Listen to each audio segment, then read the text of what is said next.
नमस्कार, सगरमाथा प्राइम समाचारमा स्वागत छ। म प्रसन्न ढुङ्गाना। नमस्कार, म जयन्ती पुडासेनी। सबैभन्दा पहिले मुख्य समाचार। नेपालमा 72% जिते कोरोना। आज थप 1954 संक्रमित थपिए। सक्रिय संक्रमितको संख्या 39,643। आन्तरिक विवादले नेकपा केन्द्रीय कमिटी बैठक 1 महिना स्थगित। वर्षाका नेकपा नेता चौरासियाको हत्यामा संलग्नलाई सरकारले संरक्षण गरेको आरोप। नियमित दैनिकीमा सर्वसाधारण कोरोना त्रासले कैलालीका सरकारी कार्यालय सील। निजीको व्यापार बढ्दो काठमाडौँमा बढ्यो चहल पहल। नयाँ पर्यटकीय गन्तव्यको खोजी जारी। म्याग्दीमा आफन्तको नामका पर्यटकीय स्थल। भोजपुरको पाँचधारे संरक्षणको पर्खाइमा दोलखाको हात्ती छहरा आकर्षक गन्तव्य बन्दै। र इन्डियन प्रिमियर लिग आइपिएलमा आज साबिक विजेता मुम्बई इन्डियन्स र रोयल च्यालेन्जर्स बेंगलोर बीच प्रतिस्पर्धा हुँदै।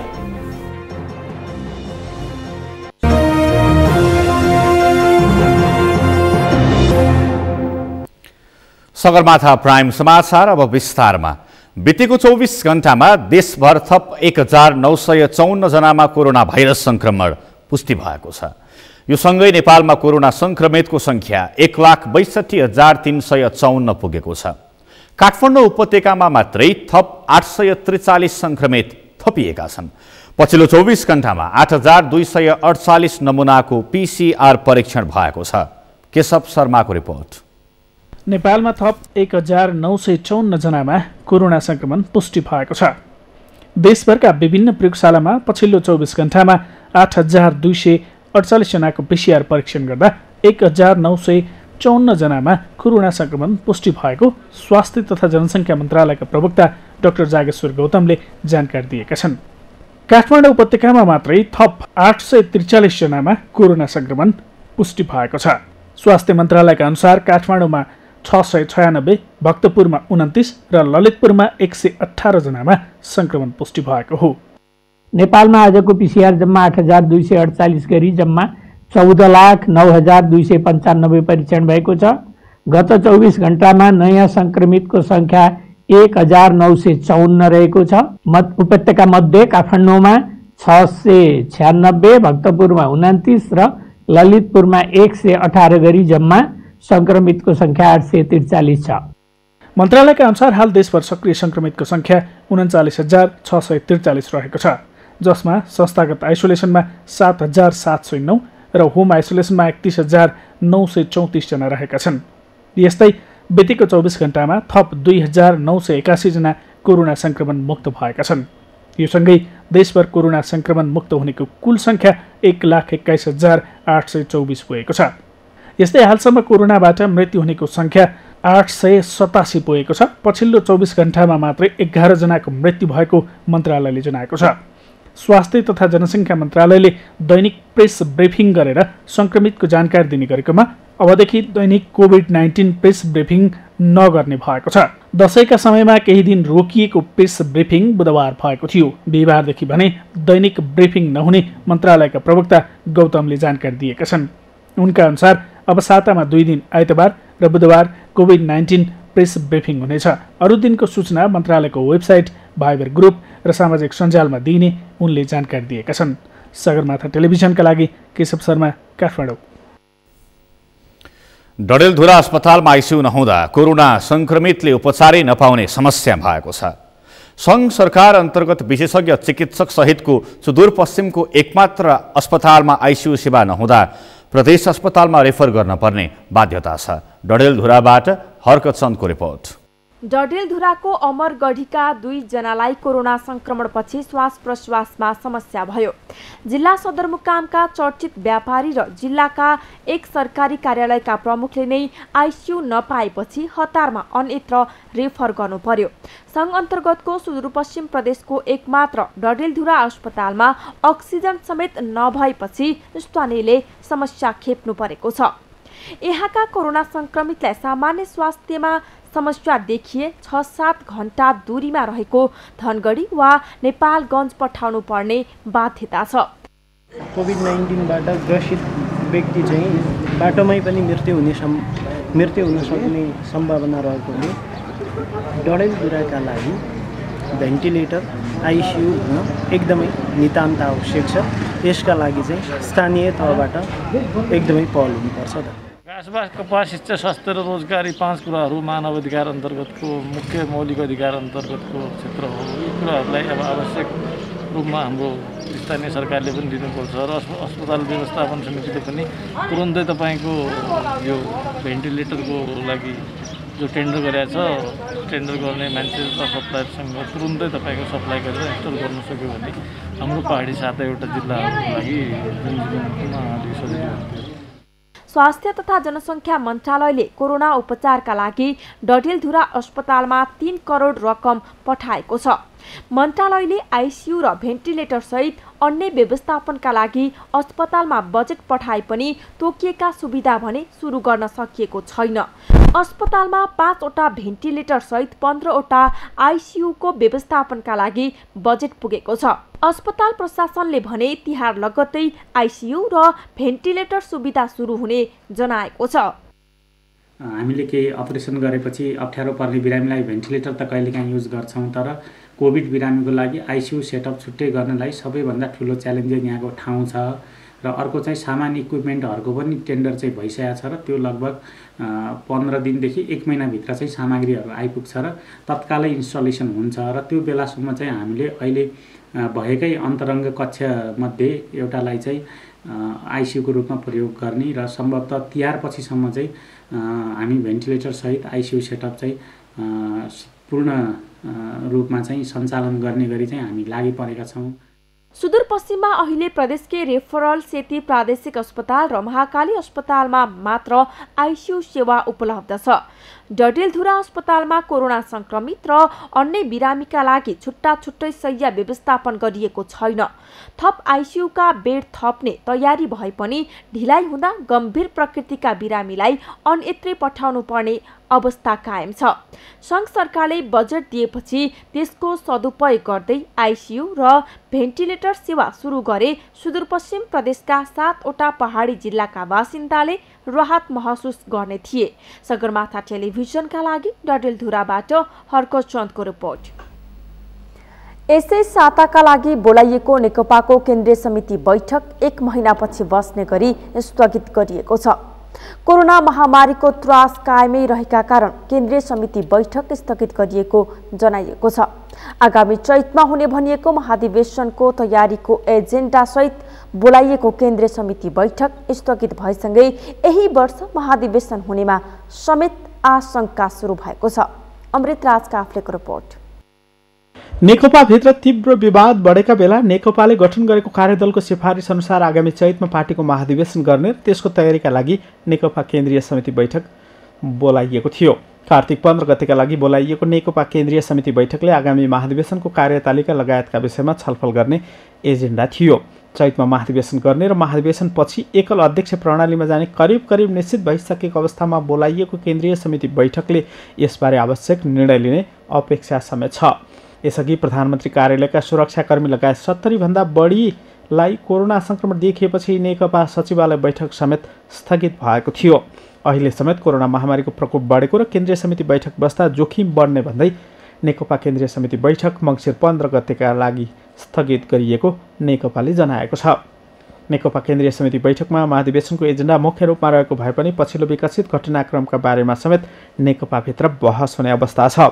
कर्णाली प्रदेशमा सुरु भएको नेकपाको विवादको बाछिटा केन्द्रसम्म आइपुगेको र आसन्न केन्द्रीय समिति बैठकमा समेत यसबारे गरमागरम छलफल हुने अपेक्षा लिएको भए पनि कोरोनाका कारण बैठक नै स्थगित भएपछि चैतमा हुने भनिएको महाधिवेशन समेत प्रभावित हुन सक्ने आशंका सुरु भएको छ।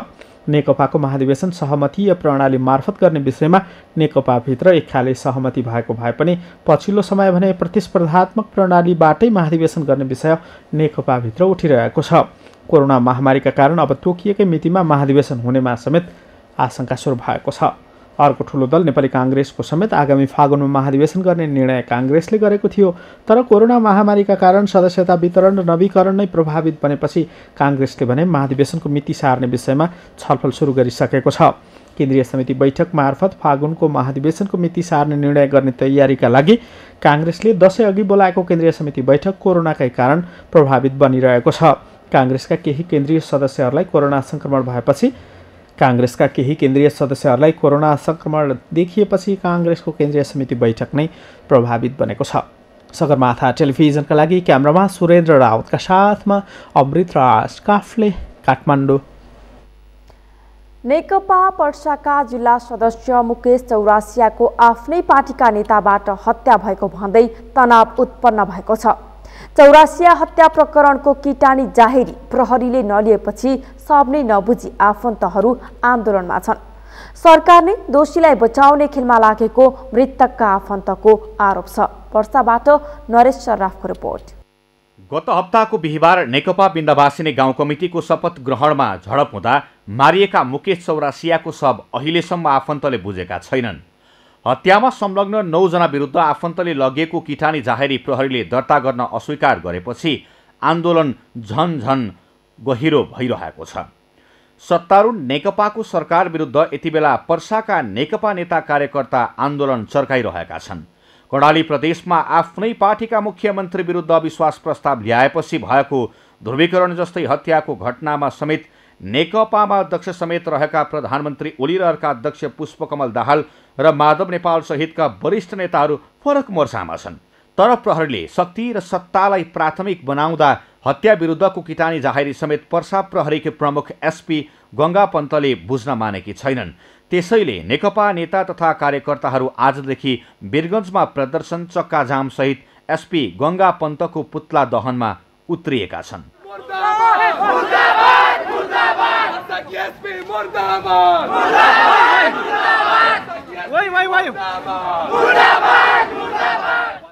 एसपीले जाहेरी नलिएका विरुद्ध निकालिएको विरोध जुलुस जिल्ला प्रशासन कार्यालय पर्सा पुगेर प्रमुख जिल्ला अधिकारी आसमान तामाङ मार्फत प्रधानमन्त्रीलाई ज्ञापन पत्र बुझाएको छ।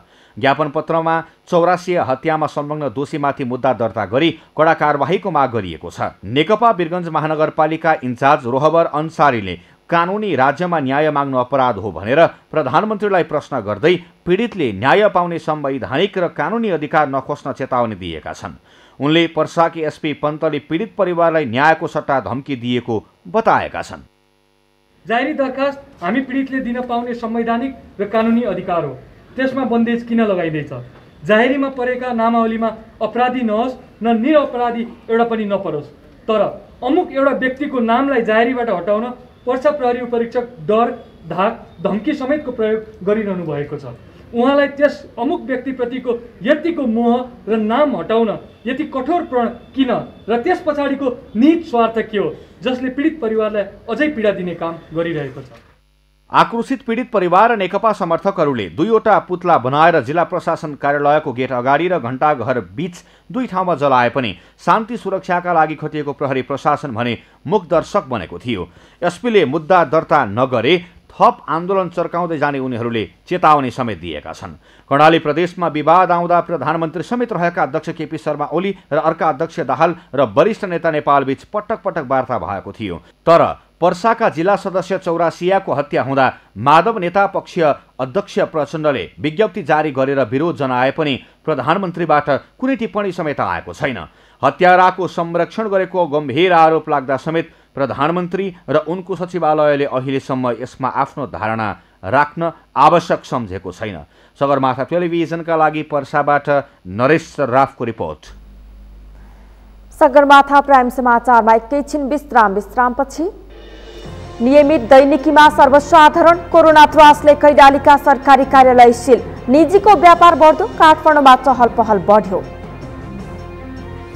आज पनि मानिजनबाट दशैंको आशीर्वाद ग्रहण गर्दै टीका लगाउने क्रम जारी, कोरोना कहरले भिन्न भयो यसपटकको दशैं।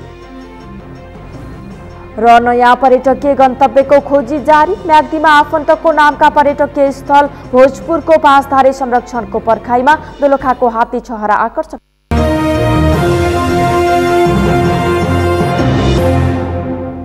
विश्रामपछि पुनः स्वागत छ। अब बाँकी समाचार। कोरोना महामारी कायम रहे पनि अहिले विभिन्न कार्यालयसँगै व्यापार व्यवसाय सञ्चालन गरिएको छ। मालपोत कार्यालयदेखि डिपार्टमेन्टल लगायतका भिडभाड हुने क्षेत्र पनि अहिले सञ्चालनमा छन्। दशैं अघिदेखि डिपार्टमेन्टल स्टोरको भिड अझ बढेको छ। तर सरकारी कार्यालयमा एकजनामा मात्र कोरोना देखिदा समेत हप्ता दिनसम्म कार्यालय सिल हुने गरेको छ। निजीमा भने 1 दर्जन बढी कर्मचारीमा कोरोना देखिदा समेत नियमित रूपमा सञ्चालन गरिएको छ। कैलालीबाट दिनेश विष्टको रिपोर्ट। असोज 26 गते कैलाली जिल्ला मालपोत कार्यालयमा कार्यरत 3 जना कर्मचारीमा कोरोना संक्रमण पुष्टि भयो। कर्मचारीमा कोरोना संक्रमण पुष्टि हुनासाथ कार्तिक 3 गतेसम्म मालपोत कार्यालय सिल गरियो र हजारौं सर्वसाधारण सेवा लिनबाट वञ्चित भए। तर कैलालीकै सदरमुकाम धनगढी बजारमा सञ्चालित डिपार्टमेन्टल स्टोरमा भने दर्जन बढी कामदारमा कोरोना पुष्टि हुँदा समेत प्रशासनले सिल गरेको छैन। धनगढी स्थित चौलानी डिपार्टमेन्टल स्टोरमा कार्यरत 16 जना कर्मचारीमा यही कार्तिक 3 गते कोरोना संक्रमण पुष्टि भएको थियो। तर चौलानी डिपार्टमेन्टल स्टोर सिल त परे जाओस्, दशैंको समयमा भिडभाड नै गरेर व्यापार गर्यो। स्वास्थ्य मापदण्डमा समेत सुधार नगरी व्यवसाय सञ्चालन गर्दा प्रशासनले बेवास्ता गर्यो भने जिल्ला मालपोत कार्यालयमा 1 जनामा संक्रमण देखिना साथ सिल गरिएको छ। दैनिक अब 200-300 जना भन्दा पनि बढीलाई सेवा दिइरहेको छौँ। आजभोलि त भिडभाड तपाईँले देखिहाल्नुभयो। यहाँ यस्तो भिडभाडमा अब कर्मचारी पनि सीमित छन् होइन, त्यसले अब तलमा अलिअलि टाइम त लागि नै हाल्छ। यसो छ के अब सिल भन्नाले हामी त यो सरकारी कार्यालयमा त कर्मचारी सीमित हुन्छ नि, त्यसले अब कर्मचारीलाई देख्यो भने अनि अन्य कर्मचारीको पनि स्वास्थ्य उ गर्नलाई हामीले यो सिल गरेको। सरकारी कार्यालयका 1 जनामा मात्रै कोरोना संक्रमण देखिदा पनि सिल हुने, तर निजी क्षेत्रमा दर्जन बढी कर्मचारीमा संक्रमण पुष्टि हुँदा समेत सुरक्षा मापदण्ड पालना नहुँदा नागरिकमा आक्रोश बढेको छ। कोरोनालाई मजाकमा उडाएर निजी क्षेत्रलाई प्रशासनले संरक्षण गरिरहेको स्थानीयको आरोप छ। यो चाहिँ सरकार वा राजनीतिक तहमा बसेका यो हाम्रो जनप्रतिनिधिहरू छन्, उनीहरूकै नै धेरै नै लापरवाहीका कारणले नै यस्तो भइरहेको जस्तो लाग्छ मलाई चाहिँ। विभिन्न किसिमका हाम्रो हुन्छ नि त यो कोरोनाहरू सङ्क्रमण भएको छ, तर त्यसको लागि उपचारको लागि कुनै पनि सरकार पक्षबाट पहल नभइरहेको अवस्था र जनताहरूले आफूले नै स्वयंले नै गर्न नसक्ने अवस्था भएको कारणले गर्दा नै यो विभिन्न यस्ता चाहिँ सङ्क्रमणहरू बढेको चाहिँ हाम्रो अवस्था देखिन सकिन्छ। प्रशासनले सरकारी र निजी क्षेत्रमा विभेद देखाएको छ। यस्तो विभेदबारे प्रश्न गर्दा अधिकारीहरूले सरकारी कार्यालयमा विकल्प नभएको र तिनै कर्मचारीले काम गर्नुपर्ने भएकाले सिल गरिएको बताउने गरेका छन्। निजी क्षेत्रलाई नियमन गर्ने निकायले प्रशासनले भने चौलानी डिपार्टमेन्टल स्टोरले नयाँ कर्मचारी मार्फत काम गराउने गरेको भन्दै बचाउ गरिदिने गरेको छ।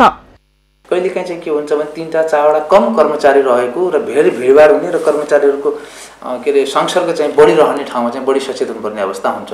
र कुनै कुनै प्राइभेट सेक्टरमा के छ भने थुप्रो चाहिँ जनशक्ति हुने र उहाँहरूको चाहिँ विभिन्न ठाउँहरूमा चाहिँ के अरे उहाँहरूको अब डिपोहरू हुने अथवा चाहिँ विभिन्न ठाउँहरूमा उहाँ अलग अलग कामको प्रकृति अनुसार उहाँहरूले छुट्याउनु भएको पनि देखिया छ हाम्रो अनुगमनको सिलसिलामा। अब जुन ठाउँमा उहाँहरूको चाहिँ कोरोना पोजिटिभ देखिएको छ उहाँहरूले चेक नगरिकन काम सुरु गरेको देखिँदैन र जुन चाहिँ नि उहाँहरूको चाहिँ नि अब संस्थामा चाहिँ अब त्यो के अरे कोरोना परीक्षण गर्दाखेरि नेगेटिभ आएको छ उहाँहरूले चाहिँ त्यसमा चाहिँ नि काम गरिरहेको देखिन्छ। यहाँले चाहिँ कुनै त्यस्तो सङ्गठनको छ भने हामी खबर पाऊँ, त्यो पनि हामी हेर्छौँ। भूमि सुधार तथा मालपोत कार्यालय कैलालीका अन्य कर्मचारीको रिपोर्ट नेगेटिभ आएपछि अहिले नियमित काम सुरु भएको छ। यस्तै कैलालीको गोदावरी नगरपालिकाका 1 कर्मचारीमा कोरोना देखिएपछि नगरपालिका सिल गरिएको छ। तर निजी क्षेत्रमा यत्रो कोरोना संक्रमित देखिदा समेत 1 दिन पनि सिल भएको छैन। कोरोनाले भयावह अवस्था सृजना गरिरहेका बेला निजी क्षेत्रलाई बचाउन प्रशासनको समेत स्वार्थ देखिएको छ।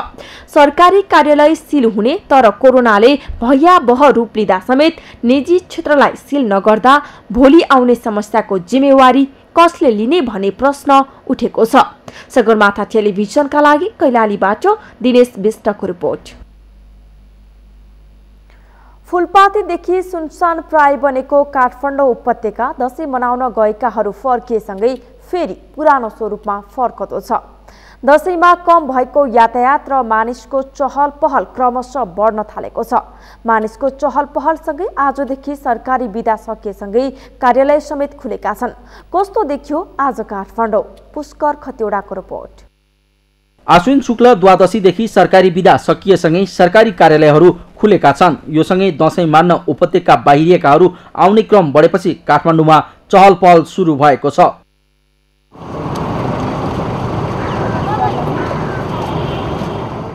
बुधबार काठमाडौँको दरबार मार्गमा मानिसको चहल पहल बढेको थियो। धेरै पसलहरू खुल्ला थिए, सडकमा सवारीको चाप थियो, मानिसहरू फाटाफुट्ट हिँडेको देखिन्थ्यो।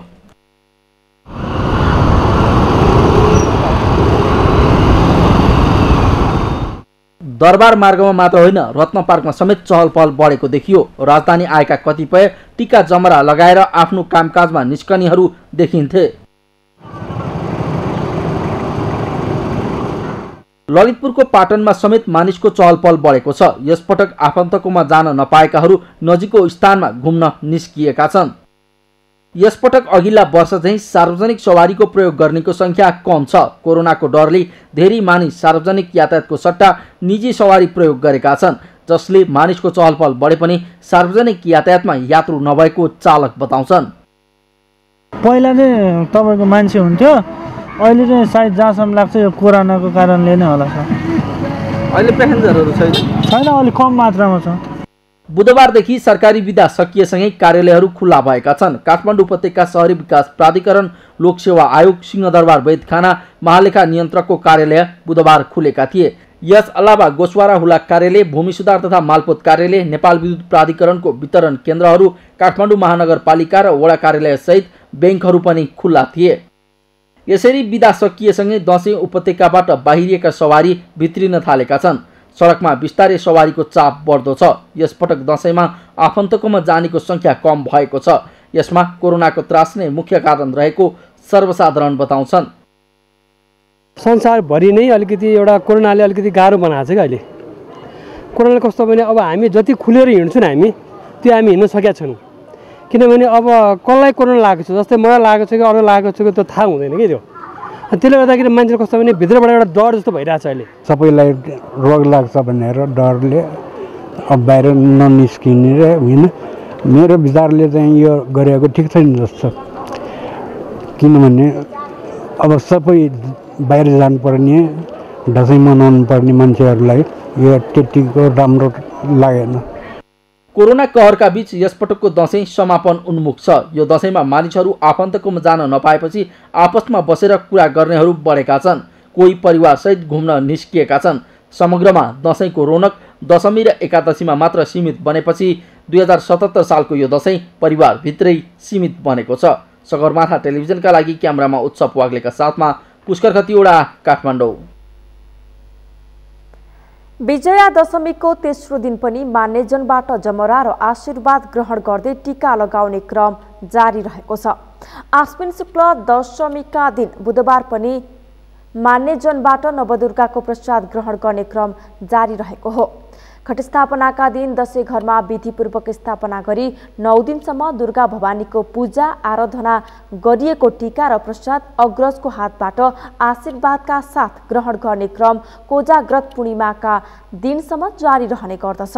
टाढा टाढा रहेका परिवारजन तथा आफन्त कहाँ टीका लगाउन जाने क्रम पूर्णिमाको दिनसम्मै जारी रहने गरेको हो। मान्यजनले टीका लगाइदिँदा सुख, शान्ति, समृद्धि र वैभव प्राप्त हुने धार्मिक विश्वास छ।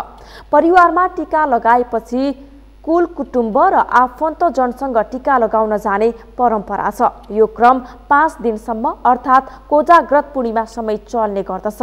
ठुलाले सानालाई टीका लगाई आशीर्वाद दिने दशैंलाई आपसी सद्भाव, मित्रता र पारस्परिक विश्वासको कडीको रूपमा लिने गरिन्छ। यस वर्ष भने कोरोना भाइरसको संक्रमणका कारण मान्यजनबाट टीका लगाउन जानेको चहल पहल विगत वर्षको तुलनामा न्यून देखिन्छ। रिङ्गालको टोकाईबाट डोटीमा 2 बालिकाको मृत्यु भएको छ। डोटीको सायल गाउँपालिका 1 छपारीमा 2 बालिकाको मृत्यु भएको प्रहरीले जनाएको छ। मृत्यु हुनेमा 5 वर्षीय मनिषा रोकाया र 3 वर्षीय सृजना रोकाया रहेको प्रहरीले जनाएको छ। घर नजिकैको रुखमा बसेको रिङ्गालले ठोकेर गम्भीर घाइते भएका 2 बालिकालाई उपचारका लागि स्थानीय स्वास्थ्य संस्थामा लैजाँदै गर्दा बाटोमै मृत्यु भएको स्थानीयवासी प्रेम बहादुर नेपालीले जानकारी दिनुभयो। सङ्खुवा सभाको दुर्गम क्षेत्र सिलेछोङ गाउँपालिकामा भिडियो एक्सरे सेवा सुरु भएको छ। यसै साता गाउँपालिकाका 5वटै वडामा शिविर सञ्चालन गरी सेवा सुरु गरिएको हो। गाउँपालिकाको वडा नम्बर 4 मानतेवा स्वास्थ्य चौकीबाट सुरु गरिएको शिविर वडा नम्बर 2 वालामा पुगेर सकिएको छ। 5वटै वडाका 100 बढी गर्भवतीहरूको भिडियो एक्सरे शिविर मार्फत सेवा लिएका छन्। खेवाहाङ मेवाहाङको रिपोर्ट। गत मङ्गलबारबाट सुरु भएको युएससी सेवाबाट गाउँपालिका भरिका गर्भवतीहरूले लाभ लिएका छन्। वान हर्ट वर्ल्ड वाइडले 5 लाख बराबरको युएससी मेसिन र 21 दिने तालिम सहयोग गरेको छ। झापाको आमदा अस्पतालमा 21 दिन तालिम लिएर फर्किएकी एसएसबी अनमी इन्द्र कुमारी राईले गाउँमा नै यस्तो सेवा प्रवाह गर्न पाएकोमा खुसी रहेको बताएकी छिन्। शङ्काको भरमा गर्भवतीलाई प्रेषण गर्न पर्ने बाध्यता हटेसँगै स्थानीय स्तरको बर्थिङ सेन्टरमा नै बच्चा जन्माउन सक्ने या नसक्ने यकिन गर्न सहज भएको छ। हिजो मात्रै जबमा सिस्टरले चाहिँ फोन गरेर मलाई जानकारी गराउनु भएको थियो अनि यस्तो गाउँमै आउँदाखेरि चाहिँ एकदम सहज सजिलो होइन सुविधा धेरै खुसी लागिरहेछ।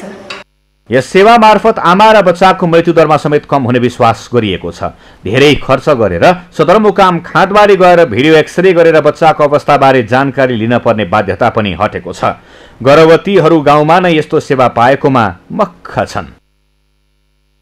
पहिला त्यही खाँदबारी त्यत्रो टाढो पैदल यात्रा गरेर जानु पर्थ्यो, यातायात पनि सुविधा थिएन होइन। अहिले गाउँमै यस्तो आउँदा चाहिँ अति नै धेरै खुसी लागेछ। गाउँपालिका क्षेत्रमा नै सेवा प्रवाह गर्नका लागि धेरै प्रयासपछि सफलता नपाएपछि प्रत्येक वडाको स्वास्थ्य संस्थामा 2 महिनामा एकपटक नियमित शिविर सञ्चालन गरिने भएको छ। गाउँपालिकाले घरमा सुत्केरी हुन नदिई स्वास्थ्य संस्थामा नै गराउने उद्देश्यले कार्यक्रम गरिएको स्वास्थ्य शाखा प्रमुखको भनाइ छ। तालिम प्राप्त स्वास्थ्यकर्मी एएनएमबाट चाहिँ नियमित रूपमा first trimester, second trimester, third trimester गरेर कम्तीमा 3 पटक वा सोभन्दा पनि बढी, जसले गर्दा के फाइदा हुने भयो भने ती गर्भवतीको अवस्था एक त संस्थागत सुत्केरी हुन आउनु होला र अर्को चाहिँ अब उहाँहरूको जटिलता बेलैमा थाहा पाएर अब त्यस्तै खालको कम्प्लिकेटेड स्टेजका अर्थात् जटिलताको अवस्था छ भने उहाँलाई चाहिँ बेलैमा चाहिँ रेफर गरेर अर्थात् प्रेसर गरेर चाहिँ अब सिएस गर्नुपर्ने अवस्था भनेदेखि खाँदबारी जिल्ला अस्पतालमा पुर्याउने हामीले चाहिँ त्यो लक्ष्यका साथ मुख्यतया घरमा सुत्केरी हुन नदिने एउटा जुन हाम्रो ध्येय हो र आमा मातृमृत्यु र नवजात शिशु मृत्युहरू चाहिँ बचाउनको लागि यो कार्यक्रम ल्याइएको हो, गरिँदैछ। समयमा उपचार नपाउँदा र पेटमा रहेको बच्चाको अवस्था थाहा नपाउँदा गर्भवती तथा बच्चाको ज्यान जोखिममा पर्ने गरेको थियो। गाउँपालिकाले दातृ निकायसँग नै समन्वय गरेर यस्ता सेवा गाउँमा ल्याउनुले जनस्तरमा महत्त्वपूर्ण भूमिका खेलेको छ। गर्भवतीहरूले नियमित चेक जाँचमा सरिक हुन र नियमित सेवा सञ्चालन गर्न गाउँपालिकाका लागि चुनौती छ। सगरमाथा टेलिभिजनका लागि सङ्खुवा सभाबाट खेवाहाङ मेवाहाङको रिपोर्ट। 132 वर्ष पुरानो इतिहास भएको धार्मिक पर्यटकीय क्षेत्र पाँचधारे संरक्षणको अभावमा जीर्ण बन्दै गएको छ। भोजपुरको टेम्के मयूँ गाउँपालिका वडा नम्बर 9 मा रहेको यो संरक्षण र सम्वर्धन गर्न सर्वसाधारणले सरकारको ध्यान आकर्षण गराएका छन्। मोहन तामाङको रिपोर्ट। पुरानो इतिहास बोकेको 132 वर्ष अघि निर्माण भएको भोजपुरको पाँचधारे माछा पोखरी संरक्षणको अभावमा जीर्ण बन्दै गएको छ। भोजपुरको टेम्के मयूङ गाउँपालिका वडा नम्बर 9 मा रहेको यो पोखरी संरक्षणमा कसैले चासो नदिँदा जीर्ण बन्दै गएको हो। विक्रम सम्वत 1844 सालमा निर्माण भएको ऐतिहासिक पाँचधारे पोखरी संरक्षणको अभावमा जीर्ण बन्दै गएको छ। पुराना इतिहास बोकेको यो क्षेत्र संरक्षण गर्न सबै जुट्नुपर्ने स्थानीयको भनाइ छ। 5वटा धारा राम्रोसँग चल्थ्यो, 5वटा मूल एकदम राम्रो थियो। पछि यो विभिन्न कारणले गर्दा मूल पनि केही सुक्दै गएको छ। अहिले बर्खामा चाहिँ राम्रोसँग चलिरहेको छ र यो एउटा धार्मिक परम्परा अनुसार नै यहाँनिर चाहिँ बनाइएको थियो र यहाँ पूजाआजा पनि गरिन्छ कि पहिले पनि।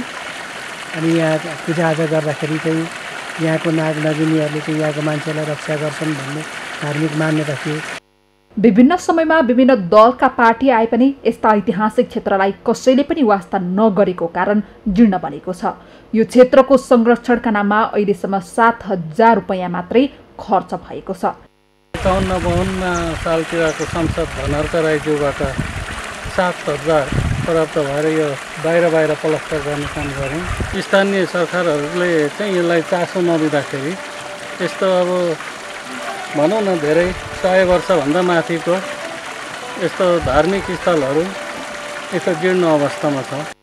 जिल्लाका पर्यटकीय स्थलमध्ये टेम्के डाँडा, सेम्ले, कपासेसँगै यो पोखरीको संरक्षण तथा प्रचार प्रसार गर्न सके संयोगको संख्यामा पर्यटक भित्राउन सकिने सम्भावना रहेको स्थानीय जनप्रतिनिधि बताउँछन्।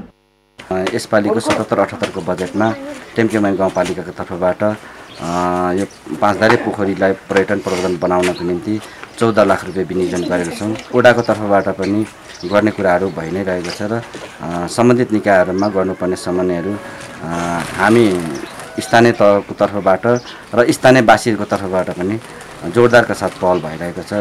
नयाँ वर्ष तथा विभिन्न उत्सवहरूमा आफ्नो खुसी प्रस्फुटन गर्न संयोगको संख्यामा आन्तरिक पर्यटकहरूको आवागमन हुने यस क्षेत्रभित्र रहेको ऐतिहासिकता जोडिएका यस्ता ओजेलमा रहेको पर्यटकीय स्थलहरूलाई पहिचान गरी प्रचार प्रसार तथा संरक्षणमा सम्बन्धित निकायको ध्यान जान जरुरी छ।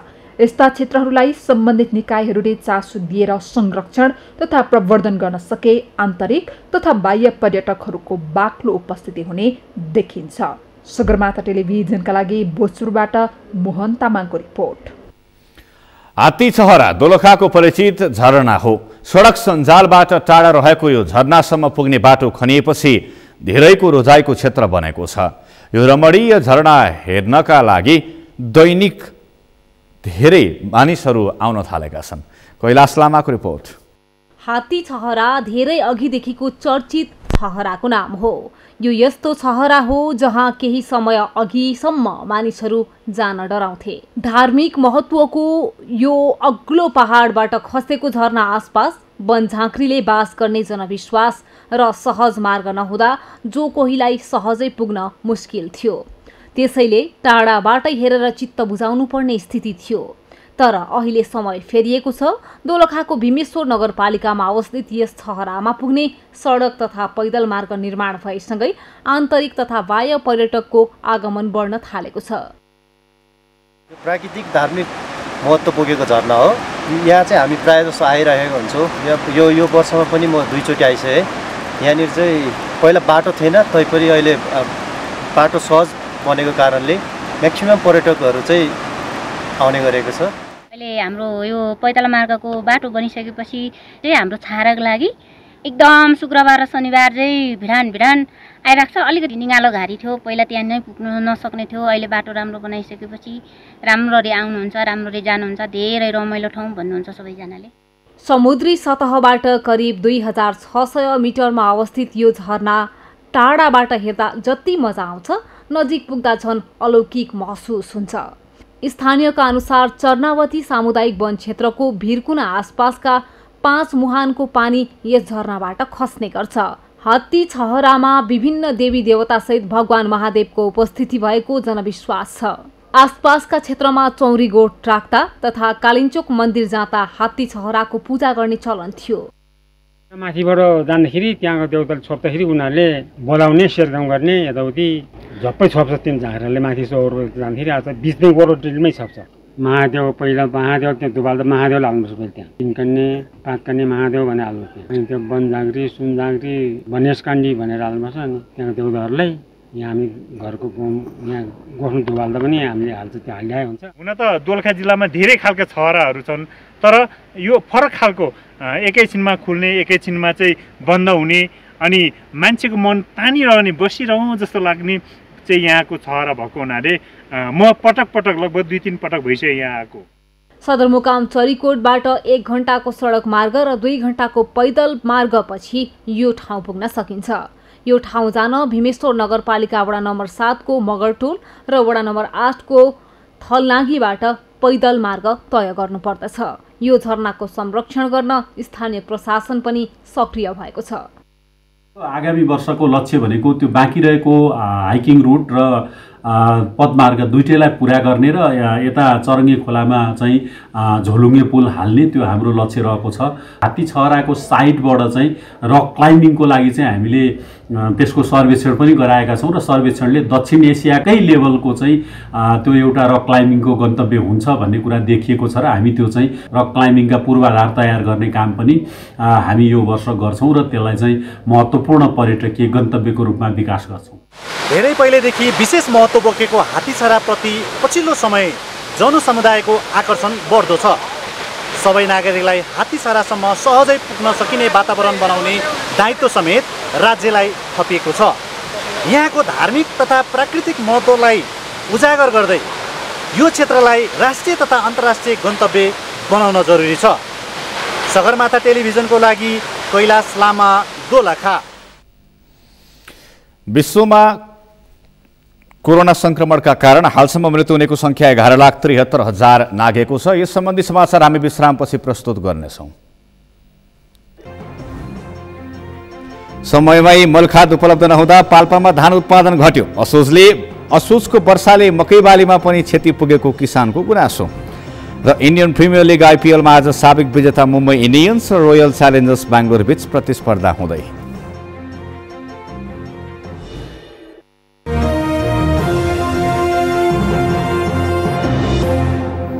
विश्रामपछि पुनः स्वागत छ। अब पालो अन्तर्राष्ट्रिय समाचारको।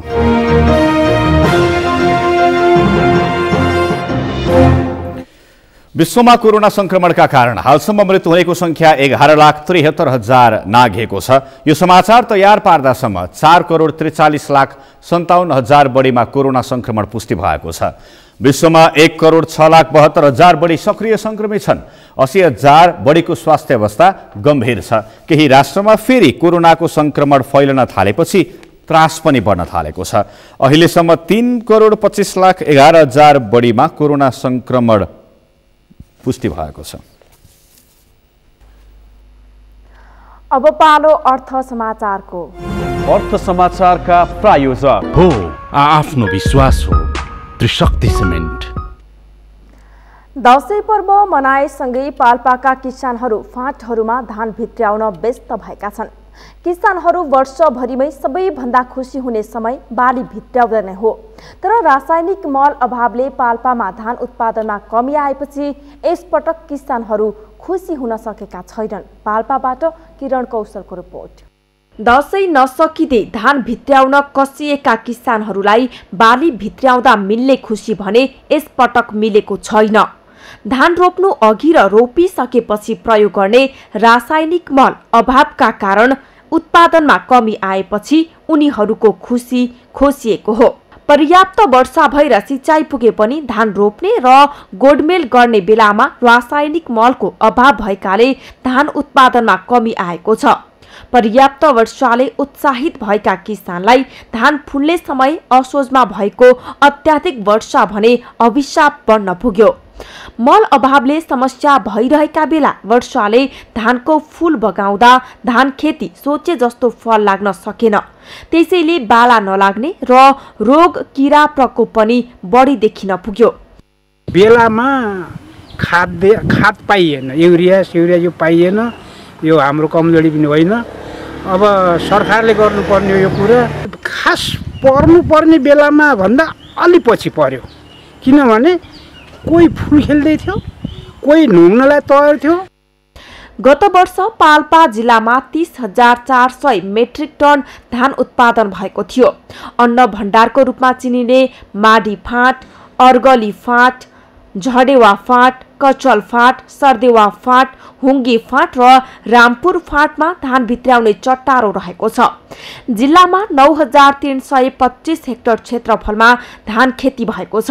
यस वर्ष असोजमा भएको वर्षाले बारीमा मकै र खेतको धान दुवैको उत्पादन घटेको छ। बेमौसमी वर्षाले धान उत्पादनमा कमी आएको किसान होम बहादुर राणाको गुनासो छ।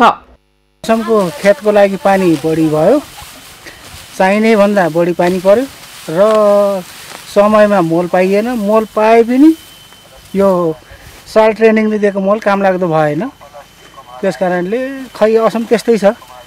अनावश्यक बेलामा बाढी गयो, सबै डुबायो, फुल झार्यो। पोहोर सालभन्दा धेरै कम छ। कोरोना भाइरसको त्रासका बीच धान भित्र्याउन जुटेका किसानहरू धान राम्रो नफलेपछि निराश बनेका छन्। जिल्लाका सबैजसो फाँटहरूमा परिवारका सदस्य मिलेर धान भित्र्याउन लागेका छन्। किसानले धान उत्पादन घटेको गुनासो गरे पनि कृषि ज्ञान केन्द्र सहितका निकायले धानको उत्पादन कति घट्छ वा घट्यो भन्ने विषयमा भने तथ्याङ्क संकलन समेत सुरु गरेको छैन। देशको मुख्य बाली धानले कुल गृहस्थ उत्पादनमा नै योगदान दिने गरेको छ। यसपटक कोरोना भाइरसको संक्रमण र लकडाउनका कारण विगत भन्दा बढी क्षेत्रमा धान लगाइएपछि रासायनिक मल अभावदेखि असोजमा भएको वर्षासम्मले धानको उत्पादन घट्ने अनुमान भएका छन्। यसले रोजगारी गुमाएर खेती गर्न पुगेकाहरूलाई समेत निराश बनाएको छ। सगरमाथा टेलिभिजनका लागि पाल्पाबाट किरण कौशलको रिपोर्ट। समाचारको अन्त्यमा मुख्य समाचार फेरि एकपटक। नेपालमा 72% जिते कोरोना। आज थप 1954 संक्रमित थपिए। सक्रिय संक्रमितको संख्या 39,643। आन्तरिक विवादले नेकपा केन्द्रीय कमिटी बैठक 1 महिना स्थगित। पर्साका नेकपा नेता चौरासियाको हत्यामा संलग्नलाई सरकारले संरक्षण गरेको आरोप। नियमित दैनिकीमा सर्वसाधारण। कोरोना त्रासले कैलालीका सरकारी कार्यालय सिल। निजीको व्यापार बढ्दो। काठमाडौँमा बढ्यो चहल पहल। नयाँ पर्यटकीय गन्तव्यको खोजी जारी। म्याग्दीमा आफन्तको नामका पर्यटकीय स्थल। भोजपुरको पाँचधारे संरक्षणको पर्खाइमा। र इन्डियन प्रिमियर लिग आइपिएलमा आज साबिक विजेता मुम्बई इन्डियन्स र रोयल च्यालेन्जर्स बेङ्गलोर बीच प्रतिस्पर्धा हुँदै। हौस् त सगरमाथा प्राइम समाचार अहिलेलाई सकियो। तपाईँ समाचार बुलेटिनका साथै सगरमाथा टेलिभिजनका सम्पूर्ण कार्यक्रम www.sagarmatha.tv मा पनि पढ्न र हेर्न सक्नुहुनेछ। साथै युट्युबमा youtube.com/sagarmatha.tv नेपालमा हेर्न सक्नुहुनेछ। तपाईँ हामीलाई फेसबुकमा पनि facebook.com/stv नेपालमा फलो गर्न सक्नुहुनेछ। समाचारको शिखर नेपालको गौरव नेपालको पहिलो न्युज च्यानल सगरमाथा टेलिभिजन हेर्दै गर्नुहोला। नमस्कार। नमस्कार।